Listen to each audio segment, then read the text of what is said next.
মোবাইলে কোরআন তেলাওয়াত চালু করে শুনতে শুনতে ঘুমানো যাবে? আমি প্রায় এটা করি, কিন্তু ঘুম থেকে উঠে দেখতে পাই এখনও তেলাওয়াত চলতেছে। এ থেকে কোনো প্রকার ভুল করছি কিনা জানালে খুশি হব। মোবাইলে কোরআন তেলাওয়াত চালু করে শুনতে শুনতে আপনি ঘুমিয়ে যান, কোনো সমস্যা নেই, একটু জায়েজ আছে।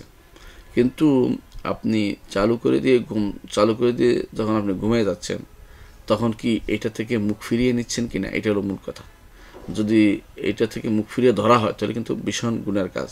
আর যদি মুখ ফিরিয়ে ধরা না হয়, আপনার যদি কোনো ভয় লাগে যে এখানে কোরআন তেলাওয়াত হলে শয়তান আমার ধরবে না, বা এর জাতীয় ভয়টাই আপনার থাকে, অথবা আপনি মনে করেন যে ঘুম থেকে উঠলে আবার শুনবো, অথবা আমি শুনতেছি এর মধ্যে ঘুম এসে গেছে, তাহলে আপনার কোনো সমস্যা হবে না। কিন্তু ইচ্ছা করে লাগিয়ে দেয়া, শুধুমাত্র আর দিকে না তাকানো, এরাদ আন জিকিরিল্লাহ, আল্লাহ জিকির থেকে বিমুখ থাকা, এটা জায়েজ হবে না।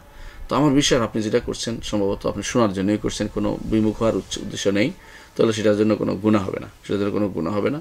এবং আপনি যতক্ষণ শুনতে পারেন শুনবেন, যখন আপনি শুনতে পারেননি আল্লাহ তাআলা আপনার রূহ নিয়ে গেছেন, আবার আপনি যখন ফেরত দিবেন আবার শুনবেন, এতে কোনো গুনাহ হবে না আশা করছি।